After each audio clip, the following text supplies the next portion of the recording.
우리가 지난 시간에 살펴봤던 2장 5절부터 11절의 말씀은 교회와 성도를 근심하게 하지 말라라는 주제였습니다.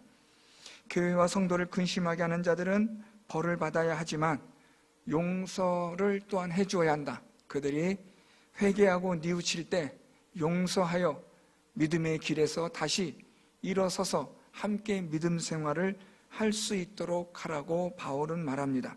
그러면서 사탄에게 속지 않도록 조심하라고 말합니다. 믿음의 길에서 떠나지 않도록 실족해지지 않도록 교회와 성도를 근심하게 하는 일이 없도록 이 모든 일에 주의하고 우리가 모두가 경계해야 할 것을 바울이 고린도 교회의 성도들에게 말하고 있습니다. 오늘 2장 12절에서 17절 말씀은 그리스도의 복음을 위하여 오늘 바울이 몇 가지를 말하고 있습니다.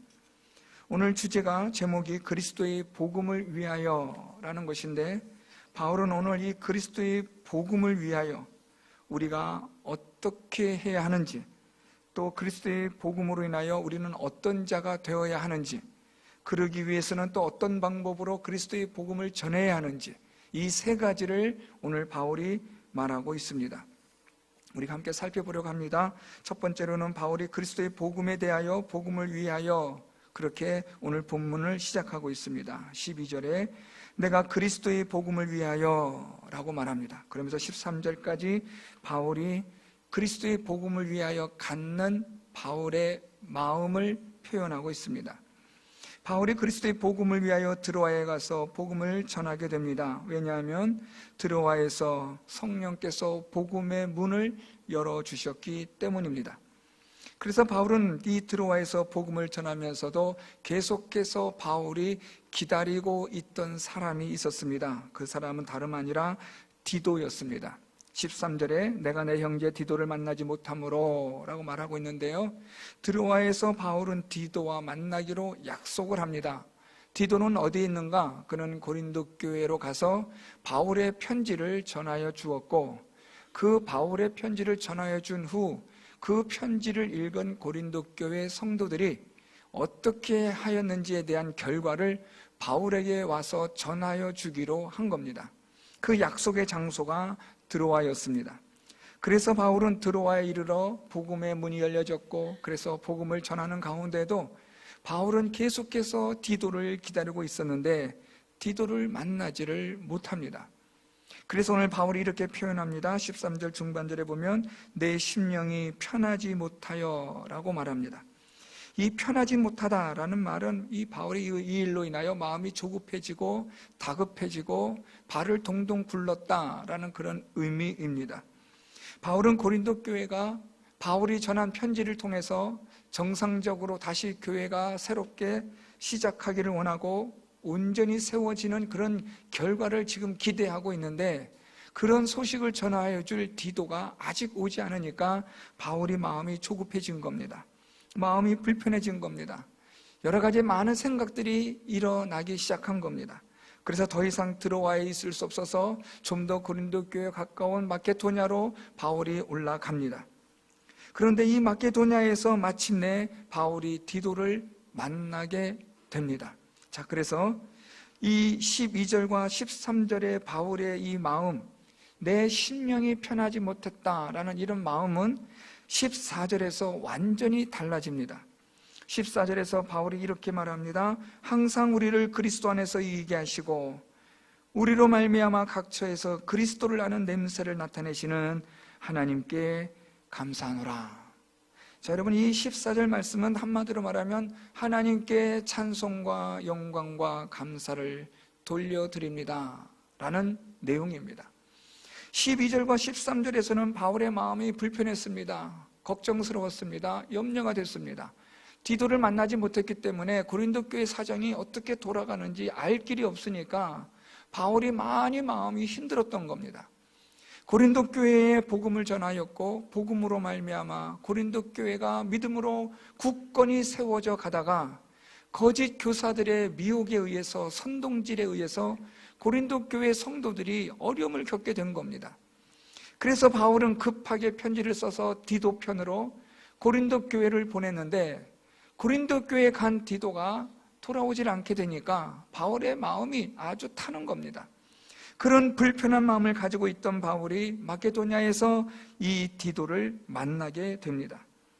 마게도냐에서 디도를 만난 이 바울은 얼마나 기쁘고 감사한지 모릅니다. 왜냐하면 디도가 전하여 준 고린도 교회의 소식이 바울로 하여금 기쁘게 하였고, 그래서 14절 말씀에 하나님께 감사하노라, 그렇게 바울이 즐거워하며 하나님께 찬양과 감사를 드리고 있는 겁니다. 자, 이제 바울이 하나님께 감사한다, 복음을 위하여 감사한다 라고 말하고 있는데 14절에서 바울이 두 가지로 하나님께 감사한다 라고 말합니다. 고린도 교회의 사정을 디도를 통해서 듣게 된 바울은 하나님께 찬송과 영광과 감사를 돌려드립니다. 그 두 가지 때문에 그런데요, 첫 번째 14절에 보면 항상 우리를 그리스도 안에서 이기게 하신 하나님께 감사한다 라는 겁니다. 자, 여러분 여기서 여러분들이 주의하셔서 보셔야 될 단어가 하나 있습니다. 그것이 바로 항상입니다. 항상, 언제나 그리스도 안에서 이기게 하시는 하나님께 감사한다.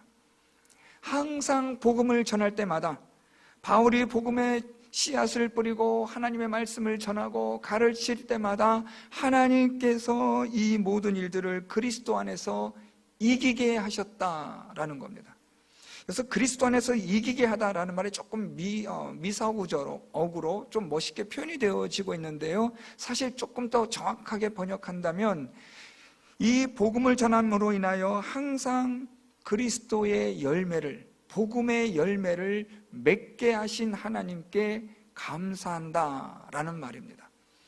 바울이 복음을 전할 때마다 항상 하나님께서 그리스도의 복음을 전하는 곳마다 열매가 있게 하셨다라는 겁니다. 그래서 하나님께 감사한다. 사랑하는 성도 여러분, 우리에게 있어서, 특별히 복음에 있어서 우리가 감사하고 기뻐해야 할 아주 중요한 것은 하나님의 말씀으로 열매를 맺는 일입니다. 성도들이 하나님의 말씀으로 열매를 맺고, 그래서 믿음의 삶을 살아가고 믿음의 결과를 얻어내고 믿음을 위하여서 이 어렵고 힘든 이 영적 전투에서 날마다 믿음으로 싸워가는 그런 열매들을 볼 때마다 하나님께 감사할 수밖에 없다라는 거죠. 우리들에게 정말 중요한 것이 무엇인가? 그것은 믿음에 대한 열매입니다. 복음에 대한 열매가 우리에겐 아주 중요한, 하나님께 감사와 찬송과 영광을 돌려드릴 첫 번째 중요한 것이 된다는 겁니다. 교회가 믿음의 열매가 있어야 합니다. 성도들이 믿음의 열매가 있어야 합니다. 믿음으로 살았는데 아무것도 없다, 이건 말이 안 되는 겁니다. 왜냐하면 믿음으로 사는 자는 반드시 열매가 있기 때문에 그렇습니다.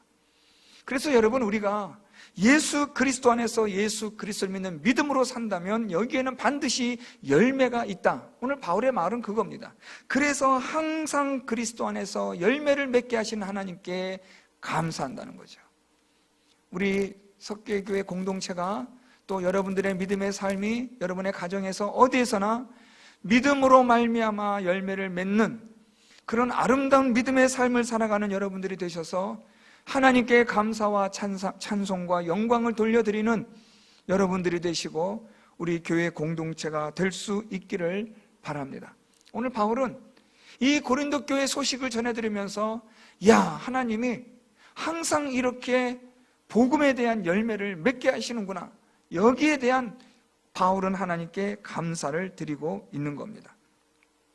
두 번째 바울이 감사를 드리고 있는 것은 우리 14절 중반절에 보면 각 처에서 그리스도를 아는 냄새를 나타내시는 하나님께 감사한다 라고 말합니다. 여기서 오늘 바울이 그리스도를 아는 냄새라고 말하고 있는데요, 그 앞에 중요한 단어가 하나 있습니다. 각 처에서 라는 겁니다. 방금 우리가 말씀드렸던 그리스도 안에서 이기게 하신다 해서 중요한 것은 항상이라고 말씀드렸죠. 항상 언제든지 그리스도의 복음을 통하여 열매를 맺는 이 일로 인하여 우리가 하나님께 감사한다. 두 번째는 각 처에서라는 겁니다. 어디에서나, 어느 곳에서나 그리스도를 아는 냄새를 나타내게 하신 하나님께 감사한다라는 겁니다. 그리스도를 아는 냄새를 나타낸다라는 이 말은 복음이 전파되어지는 것을 냄새로 비유하여 설명한 것입니다. 오늘 바울은 어느 곳에서나 예수 그리스도의 복음이 전파되어짐으로 이 일로 인하여 하나님께 감사한다라고 그렇게 말하고 있습니다. 항상, 그리고 어느 곳에서나 그리스도의 복음의 열매를 맺고 그리스도의 복음이 전파되는 이 일이 나에게는 하나님께 감사와 찬양과 영광을 돌려드리는 일이 됨을 오늘 바울은 말하고 있습니다. 자, 이러면서 오늘 바울은 이제 방금 말씀드렸던 그리스도를 아는 냄새라는 것을 의도적으로 지금 바울이 사용했는데요, 그것은 15절과 16절 말씀을 바울이 말하려고 의도적으로 사용한 것입니다. 냄새라는 말을 통해서 바울은 무슨 말을 하고 싶었냐면 15절과 16절 말씀을 통해서 생명의 냄새와 그리고 사망의 냄새에 대하여 바울은 말하고 싶었던 겁니다. 그래서 바울은 그리스도를 아는 냄새, 복음이 전파되어지는 냄새를 그렇게 말하고 있었던 거죠.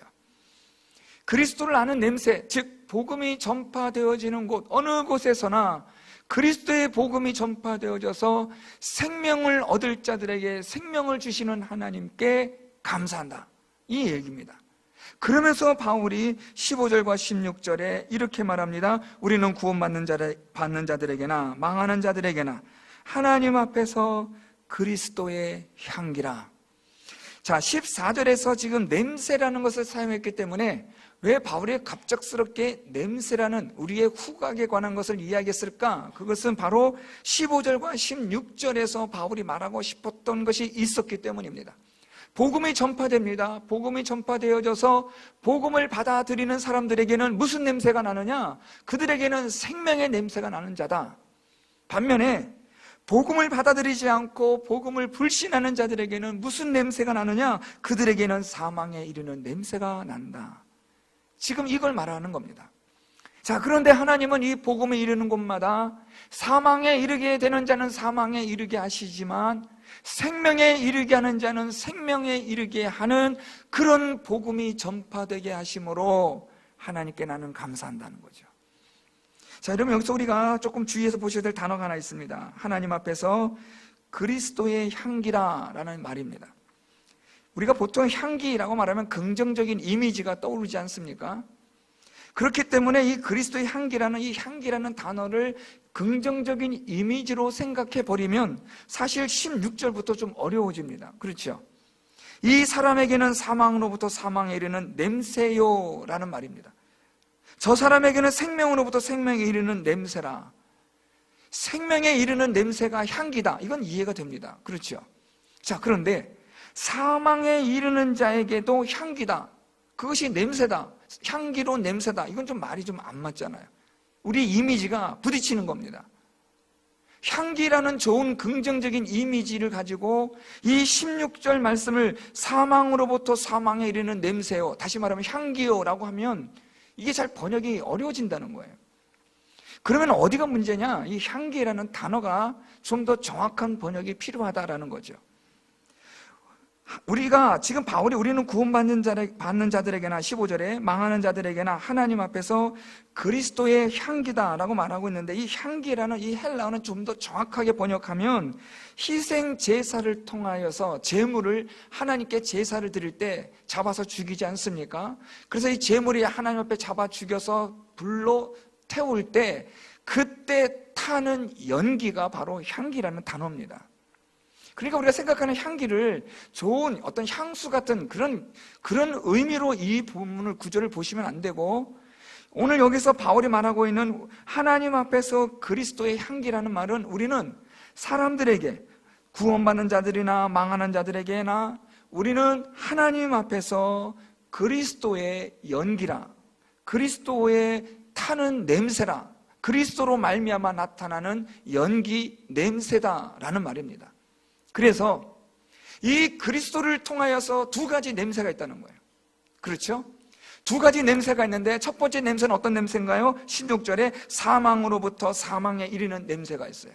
그리스도로 말미암아 사망에 이르는 냄새가 있고 그리스도로 말미암아 생명에 이르는 냄새가 있다라는 겁니다. 왜 그렇습니까? 예수 그리스도를 복음을 믿지 않는 자들에게는 사망에 이르는 냄새가 되는 거예요. 그러나 예수 그리스도를 믿는 자들에게는 이것이 생명의 냄새가 된다. 그래서 오늘 바울이 말하는 것은 우리는 망하는 자들에게나 또는 생명을 얻는 자들에게나 우리 모두가 그리스도의 연기다. 그래서 이 연기, 이 냄새를 통해서 어떤 자들에게는 생명의 냄새가, 어떤 자들에게는 사망의 냄새가 나게 한다. 우리는 바로 이 그리스도의 연기, 그리스도의 냄새를 나타내는 자라. 그래서 여러분 오늘 이 향기라는 단어를 우리가 앞에 있는 14절과 연관해서 이 단어를 우리가 대치한다면 냄새라는 단어가 적절할 것 같습니다. 그래서 15절에 우리는 구원받는 자들에게나 망하는 자들에게나 하나님 앞에서 그리스도의 냄새라. 그러면 여러분 훨씬 더 16절이 연결하기가 쉬워지죠. 그래서 우리는 그리스도의 냄새인데 그리스도를 믿지 않는 자들에게는 사망의 냄새가 나고 그리스도를 믿는 자들에게는 생명의 냄새가 난다는 거죠. 오늘 바울은 이렇게 이 냄새라는 단어를 사용해서 복음이 전파되어지는 이 일로 인하여 오늘 우리가 하나님 앞에서 냄새를 나게 하는 자가 된다라는 거예요. 지금 바울은 하나님 앞에서 그리스도로 인하여 냄새를 나게 하는 자인데 사망의 냄새와 생명의 냄새를 나게 하는 자가 된다는 것을 말하고 있는 겁니다. 자, 오늘 바울의 이 말은 그만큼 이 바울이 복음을 전하는 이 일이 얼마나 중요한 일인가를 강조하고 있는 겁니다. 지금 복음을 전하는 이 일은 마치 냄새를 나타내는 것과 같은데 사망의 냄새와 생명의 냄새를 나타내는 것이다. 이 복음으로 말미암아 누구는 살고 누구는 죽게 되는데 이게 얼마나 중요한 일이냐. 오늘 바울이 이걸 지금 말하고 있는 거예요. 고린도 교회 소식을 들으면서 바울이 얼마나 기뻤는지 몰라요. 그래서 하나님께 내가 찬양과 영광과 감사를 돌려드린다. 항상 열매를 맺게 하시는 하나님, 어디서나 언제든지 하나님께서 우리로 하여금 복음이 전파되게 하시는 하나님께 감사한다. 이 복음이 전파되는 곳마다 사망의 냄새와 생명의 냄새가 나는데 사망과 생명을 결정짓게 하는 이 복음을 전하는 우리는 얼마나 중요한 사명을 맡은 자냐. 이걸 지금 바울이 말하고 싶었던 거예요. 그래서 그 다음 말씀 보세요. 16절 말씀 중반절부터 누가 이 일을 감당하리요? 라고 마지막 16절 하반절에 바울이 그렇게 말해요. 이 사람에게는 사망으로부터 사망에 이르는 냄새가 나고 저 사람에게는 생명으로부터 생명에 이르는 냄새가 난다. 사망과 생명을 결정짓게 하는 이 일을 지금 우리가 감당하고 있는데 누가 이 일을 감당할 수 있겠냐? 오늘 바울이 말하는 것은 바로 이거예요. 이렇게 중요한 문제를 누가 감당할 수 있겠냐? 이거는 아무나 할 수 있는 일이 아니다라는 것을 지금 바울이 말하고 싶은 거예요. 여러분 이것은 다음 시간에 우리가 설명이 되어져야 될 건데 지금 바울이 고린도 교회에서 복음을 전하고 고린도 교회를 세우고 믿음의 열매를 나타내게 하는 이 일을 하고 지금 바울이 다른 곳으로 복음을 전하고 있는 동안에 이 예루살렘에서 온 거짓 교사들이 바울을 어떻게 모함했냐면 저 바울은 사도로부터 어떤 추천장도 없이 와가지고 지금 이 고린도 교회를 가르치고 세웠다고 말한다라는 거예요.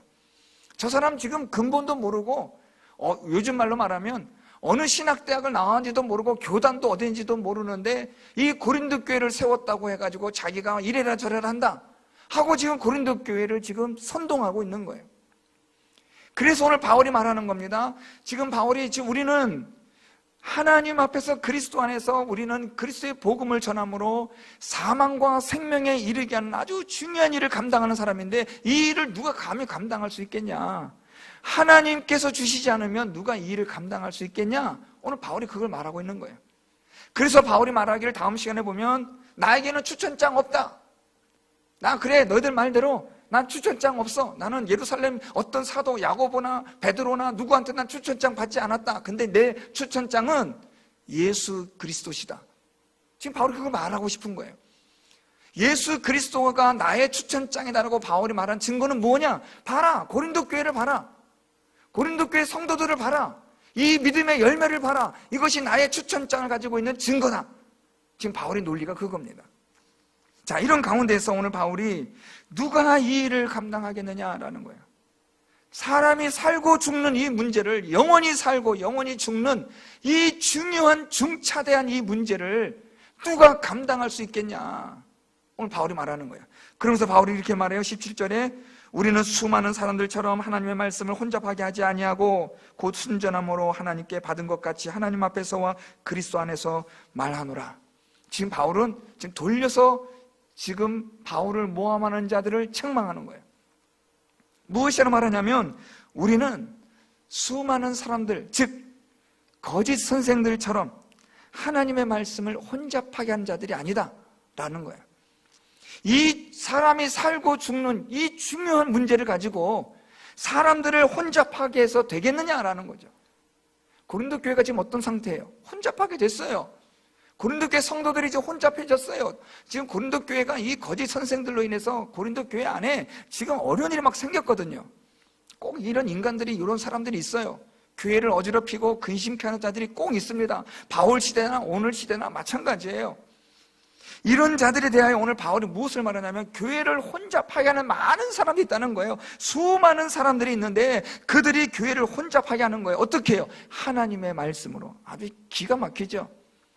무슨 엉뚱한 걸 가지고 교회를 혼잡하는 게 아니라 하나님의 말씀으로 혼잡하게 한다라는 거예요. 자, 여러분, 여기서 이 혼잡하다라는 이 헬라어가 아주 재밌는 단어예요.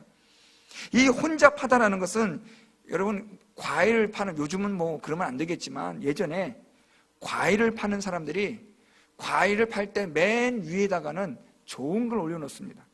그리고 맨 밑에 보이지 않는 곳에는 좀 썩은 거, 작은 걸 막 그걸 넣어놔요. 그래서 겉모습을 보면 좋아 보여서 사갑니다. 그런데 집에 가서 보니까 밑에가 다 썩었거나 물렀거나 그런 경우가 여러분 우리 예전에 얼마나 많았어요. 여기서 이 혼잡하다라는 단어가 바로 그런 속임수를 말하는 거예요. 또는 포도주에 물을 섞다라는 뜻도 있어요. 그러니까 결국 이 혼잡하다라는 것은 무엇입니까? 속인다는 거예요. 무엇을 가지고요? 하나님의 말씀으로 사람을 속인다는 거예요. 어떻게 해요? 왜요? 자기 유익을 위해서요. 아주 나쁜 사람들입니다. 하나님의 말씀을 자기 이익과 유익을 위하여 소위 이용하는 거예요. 입맛대로 막 써버리는 거예요. 하나님의 말씀 구절에 따라서 그 모두 성경 말씀은 정확하게 분명하게 해석되어져야 하는데 그냥 자기 입맛대로, 자기가 유리한 대로, 그냥 자기 이익을 위해서, 유익을 위해서 아무렇게나 막 말하는 거예요. 그렇게 하여 혼잡하여 사람들을 속이는 일들이 있다는 거예요. 오늘 바울이 말하는 거예요. 지금 너희 교회 안에, 고린도 교회 안에 이렇게 혼잡하게 하는 많은 자들이 있지 않냐? 그런데 우리는 그렇지 않다. 나는 그렇지 않다. 뭐라고 말합니까? 순전함으로 하나님께 받은 것 같이 하나님 앞에서와 그리스도 안에서 나는 말한다. 무슨 말이에요? 나는 너희들을 혼잡하게 하지 않는다. 나는 내 이익이나 유익을 위해서는 하나님 말씀을 이용하지 않는다. 나는 오직 하나님의 말씀만을 전한다. 바울이 지금 그걸 말하는 거예요. 나는 하나님의 말씀만을 전하는데 왜요? 이 하나님의 말씀으로 어떤 일이 생기는데요? 사람이 살기도 하고 죽기도 하기 때문에 그래요. 사망의 냄새가 나기도 하고 생명의 냄새가 나기도 하는, 복음을 믿는 자는 살고 믿지 않는 자는 죽는 이 중차대한 사명을 맡은 자로서 어떻게 하나님의 말씀으로 혼잡하게 할 수 있겠느냐? 내 유익을 위해서 내가 하나님 말씀을 이용할 수 있겠느냐? 사람이 죽고 사는데 그럴 수 없지 않느냐? 나는 오직 하나님의 말씀만을 전한다. 오늘 바울이 말하고 싶은 것이 바로 이겁니다. 그리스도의 복음을 위하여. 지금 바울은 오직 하나인 거예요. 그리스도의 복음으로 무엇을 얻기 위해서요? 생명을 얻기 위해서. 나는 좌고 우면하지 않아요. 이리저리 생각 안 해요. 그냥 직진이에요. 오직 그리스도의 복음만을 위하여, 이 복음으로 말미암아 생명을 얻는 자를 위하여 바울은 오직 이것을 위하여 달려가는 거예요. 바울을 모함하는 자가 있고 고린도 교회를 어지럽히는 자가 있고 그래서 바울을 음해하고 끌어내리는 자들이 있지만 바울은 말합니다. 이 중차대한 이 문제를 사람이 살고 죽는 이 중요한 문제를 누가 감당할 수 있겠냐? 하나님이 주신 사명이 아니고서는 누가 이 일을 감당할 수 있겠냐? 너희들을 혼잡하게 하는 자들이 있는데 조심해라. 나는 그렇지 않다. 나는 오직 하나님의 말씀만을 전하는 자다. 여러분, 바울이라는 이 인물이요, 얼마나 참 당당해 보입니까? 저는 고린도전서 말씀을 우리가 함께 강의했었지만, 제가 고린도후서를 시작하면서 바울의 상당히 개인적인 그런 감정들이 많이 나타난 서신이라고 소개를 해드렸었는데, 제가 이 고린도후서 말씀을 준비하면서 이 바울의 마음이 아주 조금씩 느껴지는 거예요. 복음에 대해서 얼마나 당당하고 얼마나 강직한 사람인가 하는 것을 느끼게 돼요. 나는 이 하나님의 말씀, 오직 하나님의 말씀으로 하나님 앞에서와 그리스도 안에서 말한다. 여러분, 이렇게까지 말할 수 있을 정도의 이 담대함이라는 것은 쉽게 되어지는 일이 아니죠. 복음을 위하여 죽고 산다라는, 여기에 완전히 모든 것을 내걸지 않으면 할 수 없는 일이에요. 오늘 바울이 말한 것처럼 많은 사람들이 하나님 말씀 어떻게 해요? 속여요. 엉뚱한 말을 해요. 말도 되지 않는 소리를 해대는 겁니다. 사람들이 좀 더 이해하기 쉽게 한다고 하나님의 말씀을 과학적으로, 합리적으로 바꿔서 설명하는 사람들이 얼마나 많아요, 여러분. 하나님의 말씀이 이건 좀 너무 신화적인 것 같고, 하나님의 말씀이 이건 조금 비과학적인 것 같고, 하나님의 말씀이 좀 비상식적인 것 같으니까 그 말씀을 바꿔가지고 사람들의 귀에, 이성에 좀 더 설득력 있게 말하려고 성경을 뜯어 고치는 사람들이 얼마나 많아요, 여러분. 사람들이 듣기 좋은 말 해주려고 성경을 이용하는 사람들이 얼마나 많아요. 오늘 바울은 무엇이라고 말합니까? 순전함으로. 여러분, 이 순전하다는 것은요, 흠없이 깨끗하다는 거예요. 하나님 앞에서 내 마음이, 나는 어떤 것 하나도 없다. 오직 하나님의 말씀만을 난 전한다. 저는 우리 교회가 하나님의 진리의 말씀만 선포되는 교회가 되기를 소망합니다. 사실 그게 또 제 소망이고요. 목사는 오직 하나님의 말씀만 전하는 거예요. 하나님의 말씀을 이용하면 안 되죠. 하나님의 말씀을 유익을 위해서 이렇게 저렇게 해석하면 안 되죠. 하나님의 말씀은 오직 하나님의 말씀으로, 성경은 성경으로 해석되어지고 증거되어져야 하지요. 오늘 바울이 말한 것처럼 누가 이 일을 감당하려? 왜요? 얼마나 중요한 문제입니까? 우리가 천국에 가느냐 지옥에 가느냐를 결정하는 이 복음에 관한 이 문제를 가지고 우리가 어떻게 쉽게 말할 수 있겠어요? 말 한마디가 여러분 사람을 죽이고 살리는 문제인데 이걸 어떻게 우리가 쉽게 대충 적당하게 말할 수 있겠냐고요. 오늘 바울의 이 복음을 위하여 그의 마음가짐을 오늘 우리는 살펴볼 수 있습니다. 바울은 그리스도의 복음이 항상 열매를 맺기 원하는, 또 그렇게 되게 하시는 하나님께 감사함이 있는 사람이에요. 항상 열매를 맺음을 위하여. 사랑하는 성도 여러분, 저는 여러분들의 믿음의 삶이 항상 열매를 맺는 믿음의 삶이 될 수 있기를 축복합니다. 정말 여러분 믿음의 삶이 열매가 있기를 바라요. 수십 년을 믿어도 아무런 열매가 없는 그런 껍데기의 이 신앙생활 말고 정말 제대로 된 믿음 생활을 통해서 믿음의 열매들이 나타나기를 바랍니다. 가끔요? 아니요, 항상. 그리고 언제나 어디서나 그리스도의 복음이 전파되어지기를 바랍니다. 바울은 그리스도의 복음을 위해서 이 두 가지를 말하고 있어요. 항상 열매를 맺고 어디에서나 그리스도의 복음이 전파되기를 간절히 소망하는 거예요.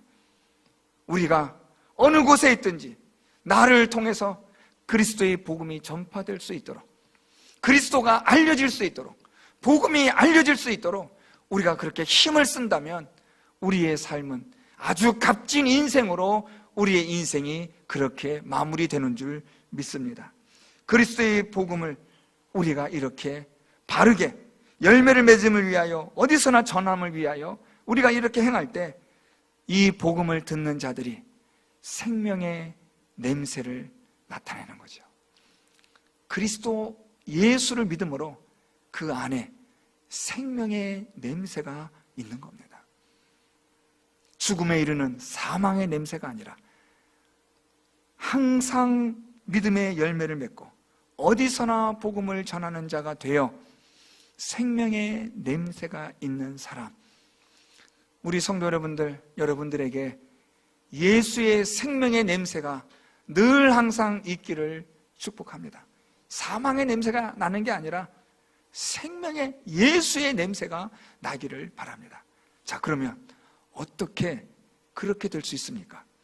어떻게 항상 열매를 맺고 어디서나 복음이 전파되어 우리가 예수의 생명의 향기가 있는 자가 되고 있게 할 수 있습니까? 그것은 오직 하나님의 말씀으로, 오직 복음으로 그렇게 되어지는 줄 믿습니다.